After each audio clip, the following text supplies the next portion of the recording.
रोज एक कहानी।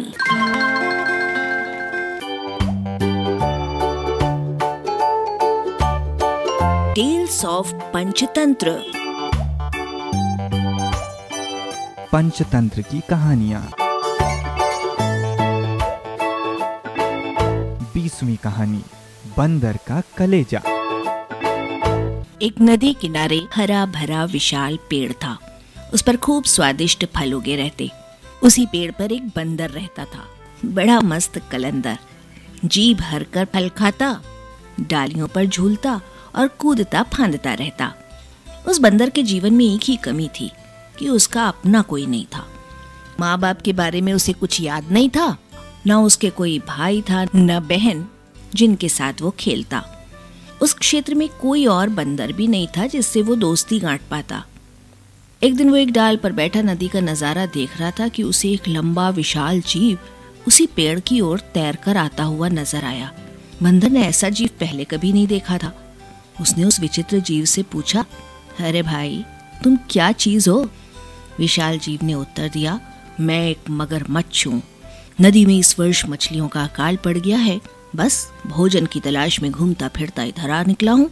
बंदर दिल का अच्छा था। उसने सोचा कि पेड़ पर इतने फल हैं, इस बेचारे को भी उनका स्वाद चखना चाहिए। उसने एक फल तोड़कर मगर की ओर फेंका। मगर ने फल खाया, बहुत रसीला और स्वादिष्ट। वो फटाफट फल खा गया और आशा से फिर बंदर की ओर देखने लगा। बंदर ने मुस्कुराकर और फल फेंके।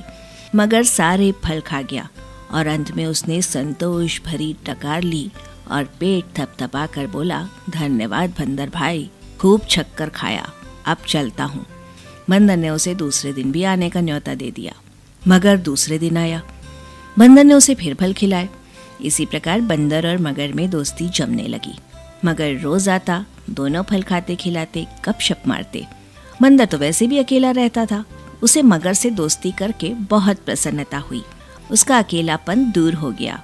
एक साथी जो मिल गया, दो मिलकर मौज मस्ती करें तो दुगना आनंद आता है। एक दिन बातों बातों में पता लगा कि मगर का घर नदी के दूसरे तट पर है, जहाँ पर उसकी पत्नी भी रहती है। ये जानते ही बंदर ने उसे उलाहना दी, मगर भाई, तुमने इतने दिन मुझे भाभी जी के बारे में नहीं बताया। मैं अपनी भाभी जी के लिए भी रसीले फल दे देता। तुम भी अजीब निकट्टू हो, अपना पेट भरते रहे और मेरी भाभी के लिए कभी फल लेकर नहीं गए। उस शाम बंदर ने मगर को जाते समय ढेर सारे फल चुन चुन कर दिए। अपने घर पहुंचकर मगरमच्छ ने वो फल अपनी पत्नी मगरमच्छनी को दिए। मगरमच्छनी ने वो स्वाद भरे फल खाए और बहुत संतुष्ट हुई। मगर ने उसे अपने मित्र के बारे में बताया। पत्नी को विश्वास न हुआ। वो बोली, जाओ, मुझे बना रहे हो? बंदर की कभी किसी मगर से दोस्ती हुई है? मगर ने यकीन दिलाया, यकीन करो भाग्यवान, वरना सोचो ये फल मुझे कहाँ से मिले। मैं तो पेड़ पर चढ़ने से रहा। मगरमच्छनी को यकीन करना पड़ा। उस दिन के बाद मगरनी को रोज बंदर द्वारा भेजे फल खाने को मिलने लगे। उसे फल खाने को मिलते ये तो ठीक था, पर मगर का बंदर से दोस्ती के चक्कर में दिन भर दूर रहना उसे खलने लगा। खाली बैठे बैठे ऊंच नीच सोचने लगी। स्वभाव से वो बड़ी दुष्टा थी। एक दिन उसका दिल मचल उठा कि जो बंदर इतने रसीले फल खाता है, उसका कलेजा कितना स्वादिष्ट होगा। अब वो चालें सोचने लगी। एक दिन मगर शाम को घर आया तो उसने मगरनी को कराहते हुए पाया। पूछने पर मगरनी बोली, मुझे एक खतरनाक बीमारी हो गई है। वैद्य जी ने कहा है कि ये केवल बंदर का कलेजा खाने से ही ठीक होगी। तुम अपने उस मित्र बंदर का कलेजा ला दो। मगर तो सन्न रह गया। वो अपने मित्र को कैसे मार सकता है? ना, ये नहीं हो सकता।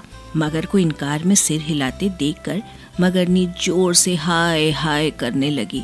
तो फिर तो मैं मर जाऊंगी तुम्हारी बला से, और मेरे पेट में तुम्हारे बच्चे हैं, वो भी मर जाएंगे। हम सब मर जाएंगे। तुम अपने बंदर दोस्त के साथ बस मीठे मीठे फल खाते रहना। हाय रे, मैं मर गई। पत्नी की बातें सुनकर मगर सिहर उठा। बीवी बच्चों के मोह ने उसकी अकल पर पर्दा डाल दिया। वो अपने दोस्त से विश्वासघात करने, उसकी जान लेने चल पड़ा। मगरमच्छ को सुबह सुबह आते देखकर बंदर चकित हो गया। कारण पूछने पर मगर बोला, बंदर भाई, तुम्हारी भाभी बहुत नाराज है। कह रही है कि देवर जी रोज मेरे लिए रसीले फल भेजते हैं पर कभी दर्शन नहीं दिए, सेवा का मौका नहीं दिया। आज तुम ना आए तो देवर भाभी का रिश्ता खत्म। तुम्हारी भाभी ने मुझे सुबह सुबह ही भगा दिया। अगर तुम्हें साथ न ले जा पाया तो वो मुझे भी घर में नहीं घुसने देगी। बंदर खुश भी हुआ और चकराया भी। मगर मैं आऊं कैसे? मित्र, तुम तो जानते हो कि मुझे तैरना नहीं आता। मगर बोला, उसकी चिंता ना करो, तुम मेरी पीठ पर बैठो, मैं ले चलूंगा ना तुम्हें। बंदर मगर की पीठ पर बैठ गया।